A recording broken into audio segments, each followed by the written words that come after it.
Hello students, Sushant classes में आपका स्वागत है। इस वीडियो में हम जो सीबीएसई बोर्ड ने सैम्पल पेपर रिलीज़ किया हुआ है, हम उसको सॉल्व करने लग रहे हैं।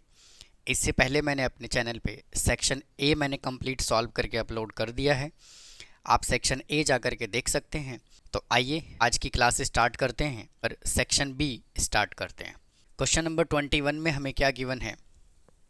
कह रहा है कि at what rate of the interest will the present value of perpetuity of rupees 1500 payable at the end of every 6 month be rupees 20,000।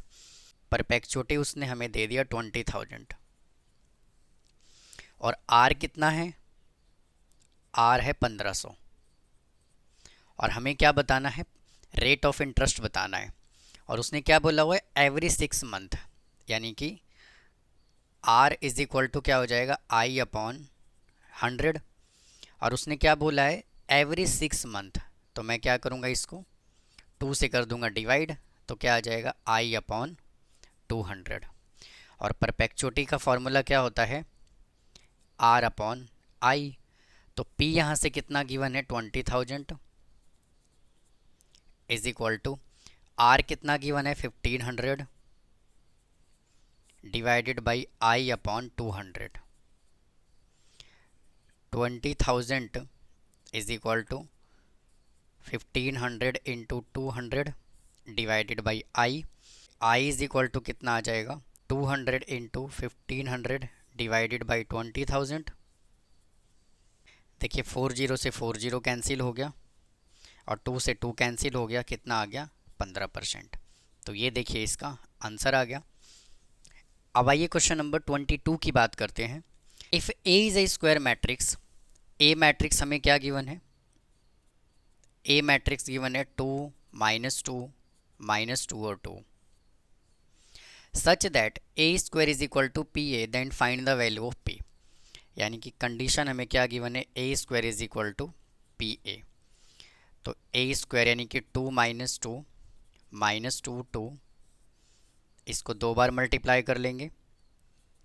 2 -2 -2 2 is equal to P into 2 -2 -2 और 2। देखिए इसको इससे मल्टीप्लाई कर लेंगे 4, -2 को -2 से मल्टीप्लाई करेंगे 4, 2 को -2 से मल्टीप्लाई करेंगे -4, -2 को 2 से मल्टीप्लाई करेंगे -4, -2 को 2 से मल्टीप्लाई करेंगे -4, 2 को -2 से मल्टीप्लाई करेंगे -4, -2 को -2 से मल्टीप्लाई कर लेंगे +4 और 2 को 2 से मल्टीप्लाई करेंगे 4 इज इक्वल टू पी से मल्टीप्लाई कर लेंगे 2p -2p -2p और 2p। 8 -8 -8 और 8 is equal to 2p -2p -2p और 2p। जब आप यहाँ से कंपेयर करेंगे तो 8 इज इक्वल टू कितना आ गया, 2p, तो p इज इक्वल टू कितना आ गया, 4। इसका और वाला पार्ट क्या कह रहा है, ये हमें देखिए मैट्रिक्स गिवन है। ये जो मैट्रिक्स है ना, ये कह रहा है is skew symmetric matrix then the find of value of a plus B plus C. यानी कि ये जो मैट्रिक्स हमें गिवन है स्क्यू सिमेट्रिक मैट्रिक्स के इक्वल गिवन है। तो मुझे एक बात बताइए, स्क्यू सिमेट्रिक मैट्रिक्स होता क्या है, skew symmetric matrix, skew symmetric matrix का क्या कंडीशन होता है, a is equal to -a का ट्रांसपोज।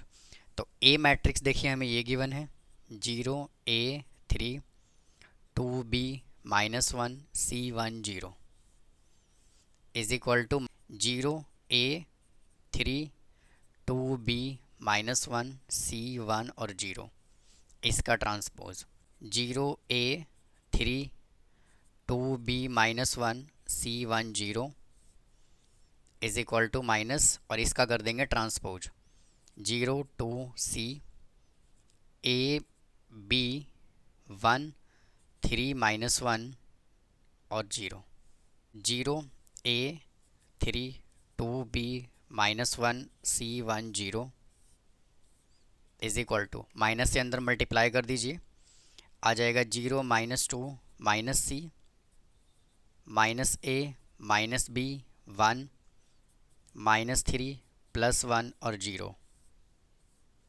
अब देखिए यहाँ से कर लीजिए compare. a is equal to क्या आ गया -2, a is equal to -2, b is equal to -b, b is equal to -b, यानी कि 2b is equal to 0, b is equal to कितना आ गया 0, और c is equal to -3, c is equal to -3। और हमसे उसने पूछा क्या है, a plus B plus C, a plus B plus C. a हमने कितना कैलकुलेट किया -2, b हमने कैलकुलेट किया 0, और c हमने कैलकुलेट किया -3। तो इसका आंसर कितना आ गया -5। क्वेश्चन नंबर 23 सॉल्व करते हैं। देखिए क्या कह रहा है। कह रहा है कि cooperative society of farmers has 10 hectares of land to grow 2 crops A and B। यानी कि एक कोऑपरेटिव सोसाइटी है, उसके फार्मर के पास A और B क्रॉप्स ग्रो करने के लिए टोटल 10 हेक्टेयर्स लैंड है। To control weed pesticide has to be used for crops A and B at the rate of 30 gram per hectare and 15 gram per hectare respectively. वो weed को control करने के लिए वो पेस्टिसाइड का use करता है। 10 ग्राम पर हेक्टेयर क्रॉप ए में यूज करेगा और 15 gram per hectare pesticide crop B में यूज कर सकता है। Further note more than 750 gram of pesticide should be used. But उसने ये भी बोला हुआ है कि 750 ग्राम से ज़्यादा पेस्टिसाइड वो यूज नहीं करेगा। The profit from crops A and B per hectare are estimated. यानी ए से जो प्रॉफिट होगा वो होगा 8000 और बी से जो होगा वो 95000।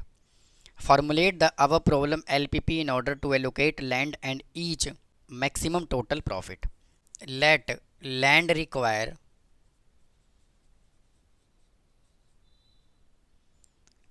to grow crops A is equal to X hectare and let land require to grow crops B is equal to Y hectare। अब क्वेश्चन में देखिए क्या बोला हुआ है। कह रहा है कि cooperative society of farmers has 10 hectares of land grow 2 crops A and B. यानी कि अकॉर्डिंग टू क्वेश्चन उसके पास ए और बी क्रॉप्स उगाने के लिए कितना ज़मीन है, उसके पास 10 हेक्टेयर है। यानी कि x plus y less than equal to कितना आ जाएगा 10। ये हमने इक्वेशन नंबर 1 बना लिया। अब आगे क्या कह रहा है, to control weed pesticide has to be used crop A and B at the rate of 30 gram per hectare and 15 gram per hectare. तो यहाँ से कितना आ जाएगा 30x plus 15y less than equal to कितना 75 ग्राम से वो ज़्यादा यूज नहीं कर सकता। तो यहाँ से हम क्या करते हैं 15 ले लेते हैं कॉमन, तो आ जाएगा 2x plus y less than equal to 750। तो 2x plus y less than equal to 50। ये इक्वेशन नंबर हो गया 2।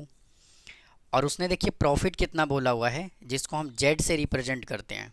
क्या आएगा ये 8000 क्रॉप्स A में, यानी कि 8000x प्लस और 9500 y में प्रॉफिट होता है, यानी कि B क्रॉप में प्रॉफिट होता है। तो ये क्या आ गया मैक्सिमम प्रॉफिट। ये student question number 23। Question number 24 solve करते हैं। क्या कह रहा है, कह रहा है कि a man rows 15 kilometre upstream and 25 kilometre downstream each in 5 hours. दोनों में जो टाइम लगता है वो 5 घंटे का टाइम लगता है। Find the speed of the stream, और हमें स्ट्रीम का स्पीड बताना है। क्वेश्चन नंबर कौन सा है 24।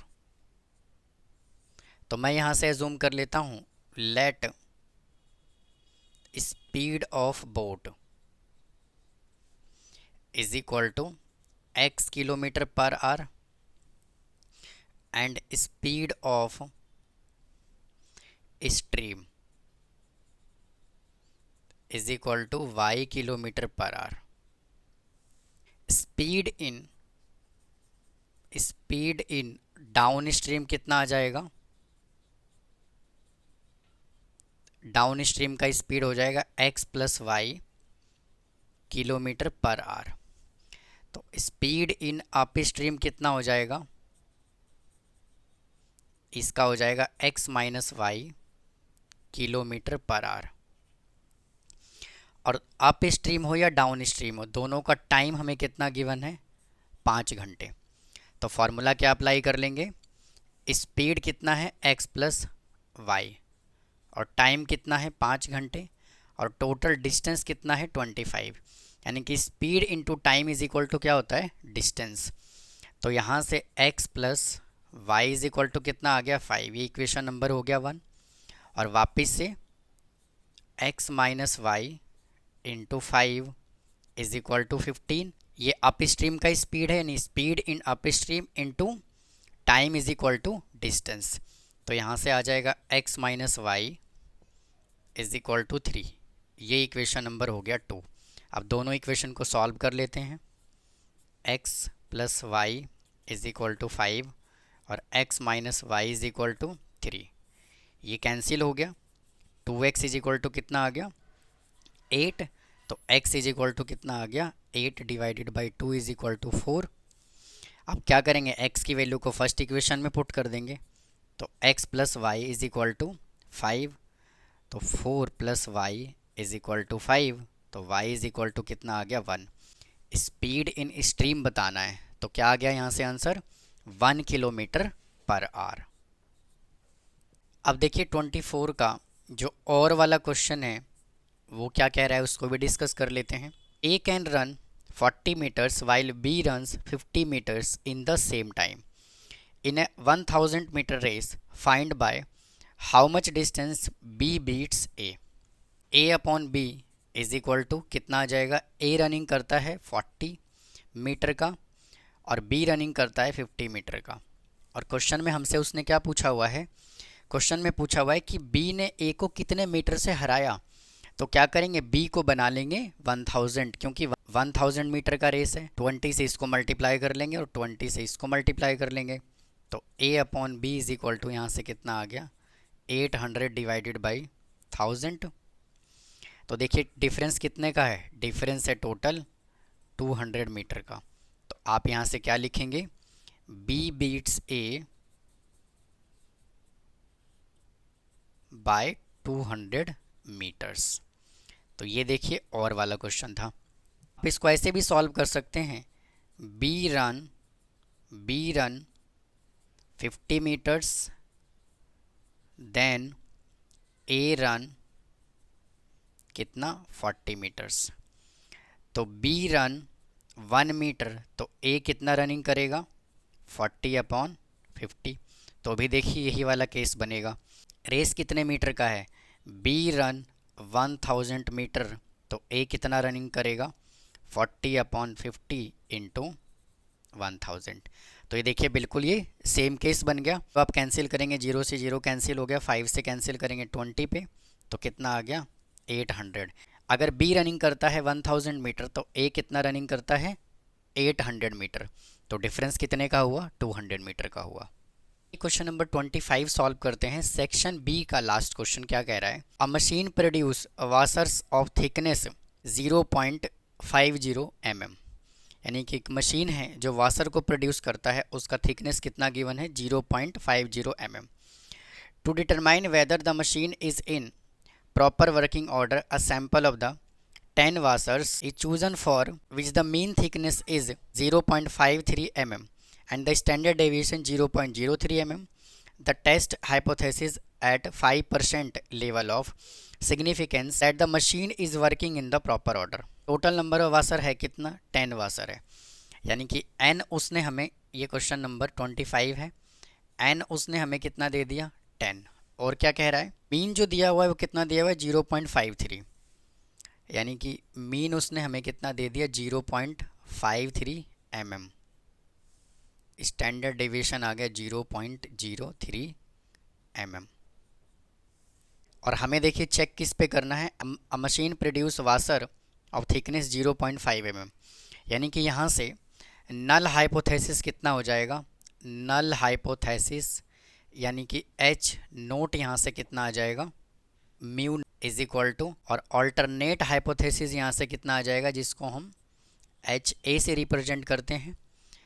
और टी टेस्ट का फॉर्मूला क्या होता है, mean minus mu divided by S divided by √n-1। तो T इज इक्वल टू यहाँ से कितना आ जाएगा, देखिए मीन हमें कितना गिवन है 0.53 और म्यू हमें कितना गिवन है, डिवाइडेड बाई स्टैंडर्ड डेविएशन है 0.03 डिवाइडेड बाई, और n है 10 यानी कि 10-1। तो t इज इक्वल टू यहाँ से कितना आ गया, इसको इसमें से माइनस करेंगे तो आ जाएगा 0.03 डिवाइड बाई 0.03, और ये चला जाएगा ऊपर √9, ये कैंसिल हो गया। t इज इक्वल टू कितना आ गया, 3। अब देखिए क्वेश्चन में हमें क्या डाटा गिवन है, कह रहा है कि test the hypothesis at 5% level of significance, यानी कि T9 हमें कितना दे दिया उसने हमें दे दिया 2.262। ये जो वैल्यू अपना आया है वो इससे आप कंपेयर करेंगे तो ये वैल्यू जो है वो इससे क्या है, ज़्यादा है। तो यानी कि जब आप इसको कंपेयर करेंगे किससे, इससे 2.262, यानी कि टी वैल्यू से हमें इसको कंपेयर करना है। तो किससे कंपेयर करेंगे, 3 से जब आप इसको कंपेयर करेंगे 262 को, तो ये वैल्यू जो है वो क्या आ रहा है, ज़्यादा आ रहा है। तो इस कंडीशन में हाइपोथेसिस टेस्टिंग जो है वो क्या हो जाएगा, रिजेक्ट हो जाएगा। तो इसका मतलब क्या है, जो नल हाइपोथेसिस है वो क्या होगा, रिजेक्ट हो जाएगा, और ये जो है वो एक्सेप्ट हो जाएगा। तो ये था आपका क्वेश्चन नंबर 25। अब आइए स्टूडेंट सेक्शन सी स्टार्ट करते हैं। सेक्शन सी में जितने भी क्वेश्चन होते हैं वो सभी के सभी क्वेश्चन 3 मार्क्स के होते हैं। क्वेश्चन नंबर 26 मैंने, ये 26 मैंने नोट किया हुआ है, और ये 26 क्वेश्चन जो है ये और वाला पार्ट है। तो देखिए इसको कैसे सॉल्व करेंगे, मैंने आपको क्या बताया हुआ है कि जब भी न्यूमरेटर का पावर डिनोमिनेटर से बड़ा होता है तो उस कंडीशन में हम क्या करते हैं, हम डिवाइड करते हैं। तो इस क्वेश्चन को क्या करेंगे, पहले हम डिवाइड कर लेंगे। एक्स क्यूब को किससे डिवाइड करना है, x+2 से। तो ये किस पे चला जाएगा, एक्स स्क्वायर पे। तो x cube plus 2x² minus minus ये कैंसिल हो गया, -2x² -2x से जाएगा ये, तो -2x² -4x प्लस प्लस ये कैंसिल हो गया 4x। अब ये किस पे चला जाएगा, 4 पे। तो यहाँ से आ गया 4x + 8, साइन कर देंगे चेंज, ये कैंसिल हो गया, यहाँ से कितना आ गया, -8। और इसको हम कैसे करके लिख सकते हैं, x² -2x + 4 और -8/x + 2। ये x² का इंटीग्रेशन क्या होगा, x³ -2 कांस्टेंट है, x का इंटीग्रेशन होगा x² 2 +4 का integration 4x log mod x + 2 + c।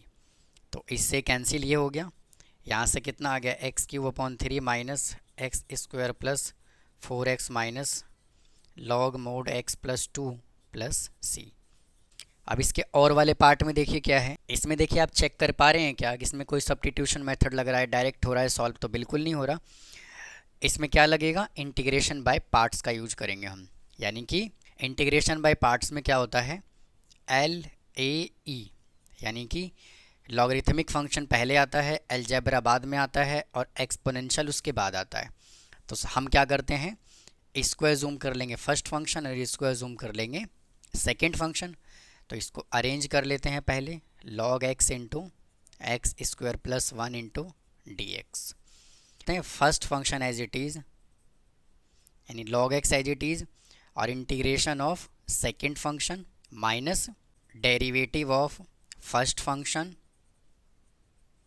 और इंटीग्रेशन ऑफ सेकेंड फंक्शन यानी कि x² + 1 का, और इस पूरे का इंटीग्रेशन दोबारा से। तो यहाँ से कितना आ जाएगा, log x इंटू x² का integration x³ 3 + x minus log x का डिफ्रेंसिएशन 1/x इंटू x² का integration x³ 3 + x into dx। log x into x³ 3 + x minus, इसको अंदर कर लेंगे मल्टीप्लाई, तो आ जाएगा x³ divided by 3x + x/x into dx। x³ 3 + x into log x minus, इससे ये कैंसिल हो गया, यहाँ पे पावर 2 आ गया, एक्स स्क्वायर अपॉन 3 प्लस ये कैंसिल हो गया 1 into D x cube upon 3 plus x into log x minus, इसका इंटीग्रेशन क्या हो जाएगा, एक्स क्यूब अपॉन 9 और इसका इंटीग्रेशन क्या होगा, एक्स प्लस सी। तो ये देखिए हमने 26 के हमने दोनों पार्ट सॉल्व कर लिया। स्टूडेंट क्वेश्चन नंबर 27 सॉल्व करते हैं। क्या कह रहा है कि cost of two toy A and B are 50 rupees and 75 rupees. A toy का कॉस्ट है 50 रुपीज़, बी टॉय का कॉस्ट है 75 rupees. On particular Sunday shopkeeper P sells 7 toys of type A and 10 toys of type B, where shopkeeper Q sells 8 toy of type A and 6 toy of type B. Find the income both shopkeepers using matrix algebra. तो इस question को देखिए कैसे solve करेंगे। Column में आप assume कर लीजिए टॉय ए, कॉलम में हमने टॉय ए अजूम कर लिया और टॉय बी, यहाँ पे हमने टॉय ए और इधर टॉय बी अजूम कर लिया, और इधर क्या आ जाएगा, शॉपकीपर 1 और शॉपकीपर 2। कॉस्ट कितना गिवन है, 50 और 75, यानी कि कॉस्ट यहाँ से कितना गिवन है, 50 और 75। शॉपकीपर पी जो सेल करता है वो 7 toy of A and 10 toy of type B. Shopkeeper 1 जो है ये 7 टॉय सेल करता है, टॉय बी जो है वो 10 सेल करता है। शॉपकीपर 2 जो है ये 8 टॉय ए सेल करता है और ये 6 टॉय बी सेल करता है। मैट्रिक्स का यूज़ करके हमें टोटल इनकम बताना है। तो देखिए मैट्रिक्स क्या बन गया, 7 10 8 और 6, और कॉस्ट से हम इसको क्या करेंगे, मल्टीप्लाई, यानी 50 और ये 75।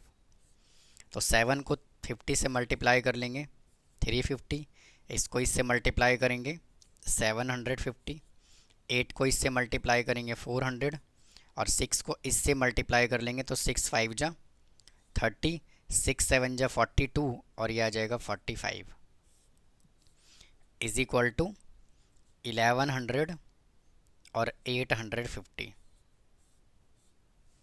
यानी कि income of shopkeeper A is equal to कितना होगा, 1100 रुपीज़, और इनकम ऑफ शॉपकीपर इधर ए और इधर बी कितना आएगा, 850 रुपीज़। तो ये क्वेश्चन नंबर, ये जो है स्टूडेंट क्वेश्चन नंबर 27 है। अब आइए क्वेश्चन नंबर 28 सॉल्व करते हैं।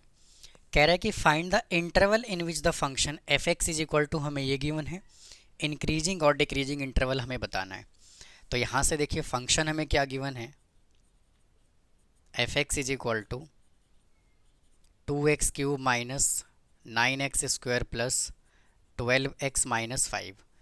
तो स्टेप नंबर 1 क्या होता है, इसका पहले डिफ्रेंशिएशन करना है, 6x square minus 18x plus 12।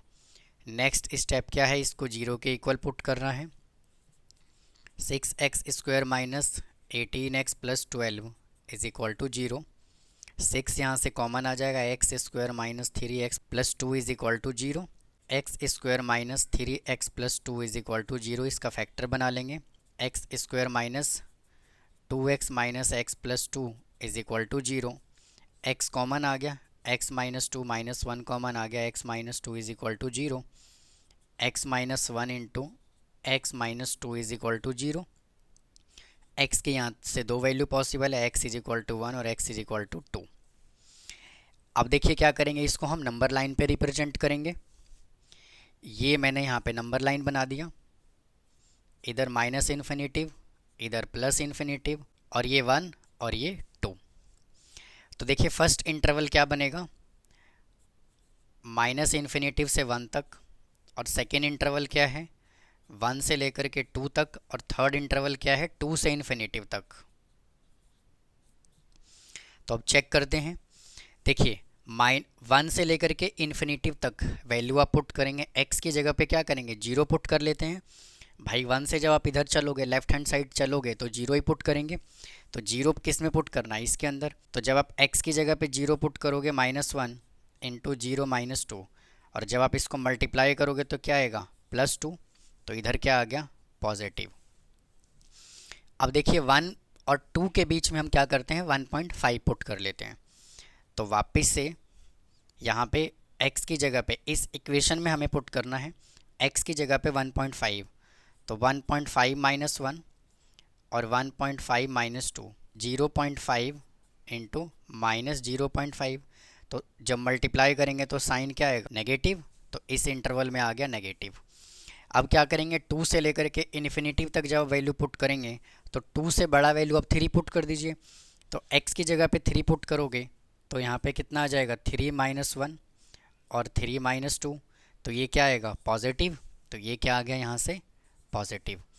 यानी कि यहाँ पे पॉजिटिव आ रहा है, इधर नेगेटिव आ रहा है और इधर भी पॉजिटिव आ रहा है। तो इसका मतलब क्या है कि ये वाला इंटरवल और ये वाला इंटरवल क्या शो करेगा इंक्रीजिंग फंक्शन शो करेगा। तो यानी कि माइनस इन्फिनेटिव से 1 तक, और उसने क्या बोला हुआ है स्ट्रिक्टली इंक्रीजिंग और स्ट्रिक्टली डिक्रीजिंग नहीं बोला है, उसने इंक्रीजिंग बोला है। तो इसीलिए हम क्या करेंगे यहाँ पे ओपन इंटरवल और यहाँ पे क्लोज इंटरवल, ये दोनों इंक्रीजिंग है तो कंबाइंड करने के लिए हमने यूनियन रिप्रेजेंट कर दिया। और इधर क्या है 2, तो 2 क्लोज इंटरवल और इन्फिनेटिव, ये इंक्रीजिंग हो गया। और डिक्रीजिंग देखिए क्या है 1 से 2, 1 से 2 क्लोज इंटरवल, ये हो गया डिक्रीजिंग और ये हो गया इंक्रीजिंग। ये question number 28। Question number 29 solve करते हैं। क्या कह रहा है क्वेश्चन नंबर 29, कह रहा है कि the demand and supply functions under the pure market competition are, ये हमें देखिए ये हमें डिमांड फंक्शन गिवन है और ये हमें सप्लाई फंक्शन गिवन है। Where P is the price and X is the quantity of the commodity, P को वो प्राइस कह रहा है और X को वो क्वांटिटी कह रहा है। Using integral find consumer surplus under pure competition, under pure competition में जो डिमांड फंक्शन होता है और जो सप्लाई फंक्शन होता है वो दोनों क्या होता है इक्वल होता है। तो दोनों को हम इक्वल रख देते हैं। तो 16 minus X square is equal to 2x square plus 4, 4 को हम इधर लेकर के आ जाएंगे, 16 माइनस 4 इज इक्वल टू, और एक्स स्क्वायर को उधर तो ये हो जाएगा positive. 12 is equal to 3x square, X square is equal to 12/3 is equal to कितना आ गया 4, X square is equal to कितना आ गया 4। तो x की वैल्यू यहाँ से कितना आ गया +-2, तो x इज इक्वल टू कितना आ गया 2, क्योंकि नेगेटिव हम कंसीडर नहीं करेंगे। यानी कहने का मतलब क्या है कि x नोट यहाँ से कितना आ गया 2। अब x नोट की वैल्यू को हम यहाँ पुट कर देंगे तो p नोट आ जाएगा। तो p naught is equal to 16 minus x की जगह 2 पुट कर रहा हूँ तो 2 का स्क्वायर इज इक्वल टू कितना आ जाएगा 16 माइनस 4 इज इक्वल टू 12। यानी कि P नोट हमने कितना कैलकुलेट कर लिया 12। अब देखिए हमें क्या करना है कंज्यूमर सरप्लस निकालना है। तो जो कंज्यूमर सरप्लस होता है वो क्या होता है डिमांड फंक्शन होता है। तो यहाँ से कितना आ जाएगा कंज्यूमर सरप्लस, यानी कि CS इज इक्वल टू 0 से लेकर के कहाँ तक 2 तक into PD minus x naught into P naught. तो consumer surplus is equal to 0 से 2 और डिमांड फंक्शन क्या गिवन है 16 minus X square, 16 minus X square into DX minus x note कितना निकाला 2 और P नोट हमने कितना निकाला 12। तो consumer surplus is equal to 16 का इंटीग्रेशन कर लेंगे तो आ जाएगा 16x माइनस एक्स स्क्वायर का इंटीग्रेशन x³ और लिमिट 0 से 2 माइनस 24, लिमिट 2 पुट कर देंगे 16 इंटू 2 माइनस 2 का क्यूब डिवाइडेड बाई 3 और 0 पुट करेंगे तो ये हो जाएगा 0 माइनस 24, 32 माइनस 8/3 माइनस 24, 3 ले लेता हूँ एलसीएम तो 32 3 जा कितना हो जाता है 96 minus 8 minus 72, 96 minus 80 divided by 3 is equal to 16/3। ये इसका आंसर आ गया। अब आइए स्टूडेंट, जो क्वेश्चन नंबर 29 गिवन है उसका और वाला पार्ट करते हैं। आप चाहें तो पहले इसको खुद से ट्राई करें, उसके बाद आप इसका सॉल्यूशन चेक करें। तो उम्मीद है आपने ऐसा ही किया होगा। अब आइए इसको सॉल्व करते हैं। The demand and supply function under the pure market competition. Demand function और सप्लाई फंक्शन हमें गिवन है। देखिए, ये डिमांड फंक्शन है और ये सप्लाई फंक्शन गिवन है। Where P is the price and X the quantity of the commodity. P को वो प्राइस कह रहा है और एक्स को वो क्वांटिटी कह रहा है। Using the integral producer surplus बताना है। यानी कि इसके पहले वाले पार्ट में हमसे उसने कंज्यूमर सरप्लस पूछा था, लेकिन इसमें उसने हमसे क्या पूछ दिया, प्रोड्यूसर सरप्लस पूछ दिया। बिल्कुल सेम उसके जैसा ही सॉल्व करेंगे। प्योर कंपटीशन में डिमांड फंक्शन और सप्लाई फंक्शन क्या होता है, इक्वल होता है। तो ये हमने इसको क्या कर दिया, इक्वल रख दिया। अब दोनों इक्वेशन को क्या करेंगे, इक्वेट कर देंगे। 56 minus X square is equal to 8 plus X square upon 3। 8 को इधर ला के माइनस करेंगे। 56 minus 8 is equal to X square upon 3 plus X square. इसको माइनस करेंगे। 48 इज इक्वल टू 3 आ जाएगा यहाँ से LCM, X square plus 3x square. 48 is equal to 4x square upon 3। इसको कैंसिल कर लेंगे 12 पे। 36 is equal to X square. तो x इज इक्वल टू यहाँ से कितना आ गया, plus minus 6। x is equal to कितना आ जाएगा, 6। क्योंकि कभी भी क्वांटिटी नेगेटिव में नहीं होता, तो नेगेटिव को हम कंसीडर नहीं करेंगे। अब देखिए, x इज इक्वल टू 6 आ गया, तो यहाँ पे x नोट कितना आ जाएगा, 6। अब x नोट 6 आ गया। अब हम क्या करेंगे, p नोट कैलकुलेट कर लेंगे। x की वैल्यू को हम यहाँ पुट कर देंगे। तो क्या आ जाएगा, p naught is equal to 8 plus 6 का स्क्वायर डिवाइडेड बाई 3।